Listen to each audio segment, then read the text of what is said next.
Ktorý Lego set v našom Lego meste bol ako prvý v meste? Poďme si to v tomto videu. Tu v tejto časti, čo je na začiatku, všetky tie Lego sety sú väčšinou také novšie.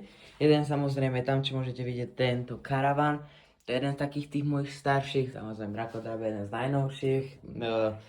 Tá pekná, tá moderná budova, to je tiež jeden z novších. Ale už sa pomaly blížime. Skúste napísať do komentárov, čo si myslíte, že je najstaršie. No a teraz okamih pravdy, najstaršia budova je nemocnica. Nie je síce v takom, ako teraz vyzerá, ale vlastne tieto modré okná a vlastne aj túto tie rámy, aj táto sanitka je vlastne ten Lego set, čo vám teraz tu dole vybehne. Tak toto je môj jeden z prvých Lego setov. Potom ešte akože také staršie Lego sety, tam som mal starú pizziareň ako dodávku, len tá sa mi rozobrala. Teda ja som si ju rozobral. A to je vlastne potom asi už viacej, ešte tam bola vlastne trajekt, tu je to auto z neho, loď je opäť rozobratá, tak asi ju teda nenájdete v meste. A to sú teda 3 najstaršie Lego sety v mojom meste. U ďalšieho videa, čau.